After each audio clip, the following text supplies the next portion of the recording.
folks. It's Alex Wiseman here, and we're talking again about Preschool in Three Cultures Revisited. This week we're talking about the chapter on Japan. I have, this is what it looks like if you remove the nice cover, the dust jacket from the book. But we're talking about the Japanese chapter. That's chapter 3 in the text. And as you can tell, we are all online this week, so you'll be watching this screencast and doing a couple of other things. So just to wrap that up, here's what you should be doing. Since we're an online-only week this week, because I'm out of the country right now, hello from Saudi Arabia, I want you to do a couple of things. If you're listening to me right now, you're already watching the screencast. Good for you. I want to make sure that you watch all of the screencast. There will be several parts to this week's screencast, each of them 15 minutes or less, so it's nice little chunks. You also have screencasts from last week where we talked about some of the theoretical framework for Preschool in Three Cultures Revisited, some ways that we could think about it from our globalization and contextualization framework. It also had a little bit of an introduction to the China chapter, and I need you to watch all of those screencasts. I've noticed that not everyone has been watching the screencasts, so if you haven't, click through, watch them all. It will only take up about an hour of your life, which really isn't that much to sacrifice in the long run. Okay. Next, I'd like for you to remind you that for weeks 5, 6, and 7, you're reading all of Preschool in Three Cultures Revisited, all of it. Unfortunately, week 5, we had a snow cancel, and week 6, I'm out of town. Week 7, we will be together next week. That's on February 27th. And we will have a more lengthy discussion of Preschool in Three Cultures Revisited. We will have more of an open format, so I encourage you to definitely do all the readings, definitely bring your notes, and definitely come with things that you would like to talk about, because we're going to have a lot of opportunity for that given the fact that we've been so structured in weeks 5 and 6. I'd like to remind you also that you should be posting to the discussion board. We have a discussion board on course site. It's specifically for these times when we're not live together. And I'd like for everyone to post at least one comment or one response or one bit of whatever comes out of your head on the last week's reading, week 5, and this week's reading, week 6. All right, so you need to have a posting related to the China chapter, and you need to have a posting related to the Japan chapter. Next, I'd like to remind you that February 27th, the next day that we have a class, next week on Thursday, you have detailed outlines of your NGO development proposals due. If you have forgotten what those entail, please take a look at the syllabus. The syllabus has started you on an outline. It gives you an outline format that I'd like for you to begin with, and you need to meet with your groups. Please use our room in steps. It is reserved just for this purpose on Thursdays, and so you can take some time in there, and it's a nice quiet place. There's lots of computers and access, and there's a big board and everything else. So please use the time this week to meet with your group extensively in order to prepare your detailed outlines of your NGO development proposals. And then finally, I want to remind you that you should be preparing for your midterm discussion essays. I know that seems like they're a long way off. They aren't. It's only a month from basically now, right? So March 20th is when your midterm discussion essays are due. Please make sure that you are prepared for that. Please start thinking about it now. And if you have any questions about that, ask me questions about the midterm discussion essays when we meet next week, because then after that we have spring break, and I know that people might be going someplace, so these are your chances. Okay, so that's what you should be doing. It's relatively straightforward. I don't think it's overly burdensome, but it is going to keep you busy in a good way, right? Intellectually busy as well as interactionally busy. So take a deep breath. Let's think for a second. Remember, one of the reasons why we're reading Preschool in Three Cultures Revisited is because it is an excellent way to think about how globalization and contextualization impact education. Now, that was not necessarily the focus of the author's or the researchers when they did this study and then wrote the book. So they're not going to be pointing out gems of wisdom related to globalization and contextualization explicitly throughout the text. However, it's embedded everywhere in this text, everywhere. What you will probably see a little more, and I pointed this out before, is more of an anthropologist's, psychologist's approach to looking at what goes on in preschools in these three cultures. Right? And we have to draw more from the anthropology end of things in order to get a better picture of what globalization and contextualization are doing to impact education. Now, you've already been, several of you have been making comments on the discussion board, and I've really, really appreciated those, and so have your classmates gauging from some of the responses. And in those comments, I want to encourage you to continue to think about how globalization and contextualization are represented in the chapters or the content that you're reading for that week. So a couple of things that we want to just remind ourselves of that I think are relevant to this. One, we said that there is a unique characteristic of formal education, and these preschools are a form of formal education.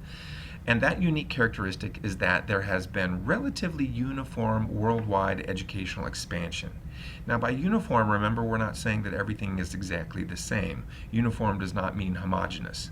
We're saying that by uniform, we're saying that education in its formal structure has spread worldwide in almost every culture, certainly in the three cultures that are being represented in this text. So that is unique. The fact that we can talk about preschools, even though they're called slightly different names and they have slightly different charters to them, the fundamental characteristics are recognizable. Secondly, there is a globally institutionalized model of schooling. This is something that Jürgen Schriever was pointing out, well, I pointed out that he pointed out in a previous class. The idea is that there is increasingly an expectation that formal education, formal school, will do certain things, and that people of school age, in this case preschool age, there is an expectation that either they will attend or they should attend, and that expectation is increasingly less questioned. Third, that there might be a world-level cultural account and educational ideology. This is called ideological legitimation. And the idea behind this is that there are a set of expectations for education that seem to be increasingly shared as well. And this is really what we're wrestling with in this text, in the Preschool and Three Cultures Revisited. Is there a world-level cultural account and educational ideology? We know that some of the practices of preschool are different in these three cultures, without question.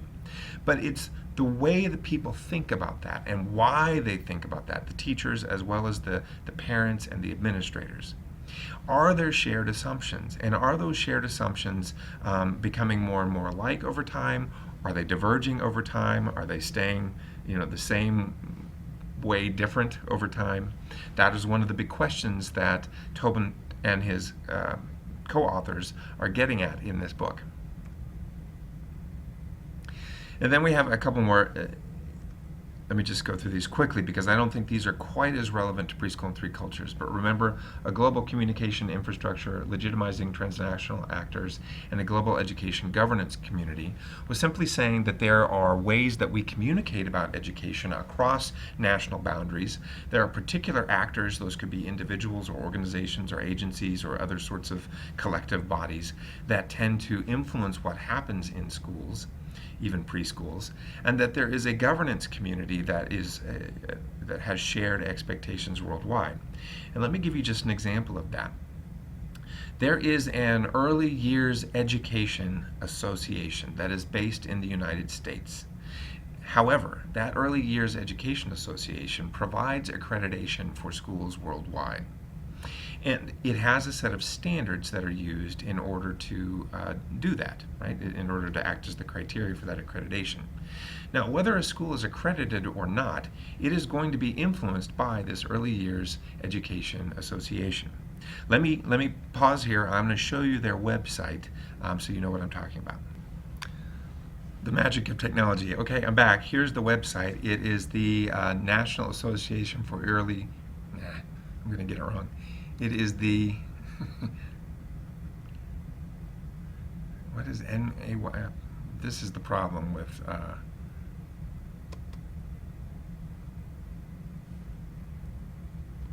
Okay, it is the National Association for the Education of Young Children.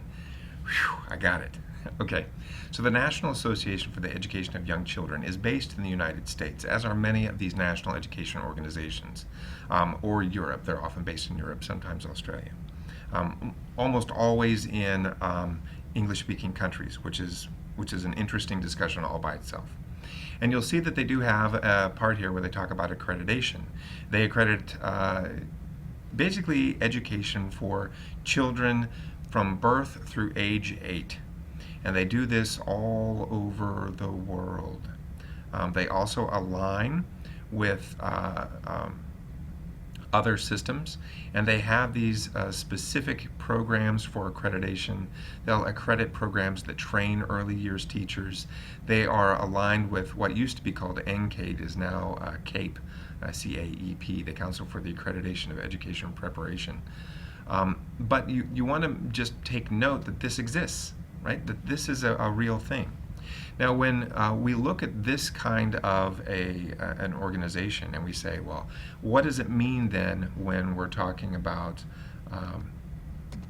global, let me get to the, I'm going to get there eventually, global communication infrastructure, legitimizing transnational actors, and global education governance community.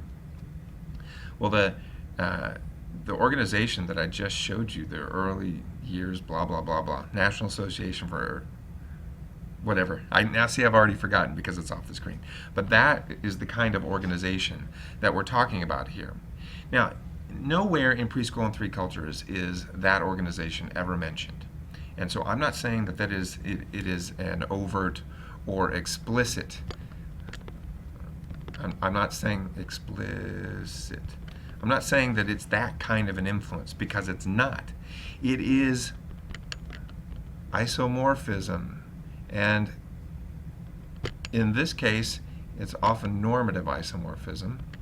The guidelines and standards that organizations like the NAAYEC or NAEYC or whatever it was has are not laid on top of necessarily these preschools in China and Japan and the United States, but it exists at the national level, and the standards that are used for these schools do get communicated from country to country, from system to system, and from school to school. Okay.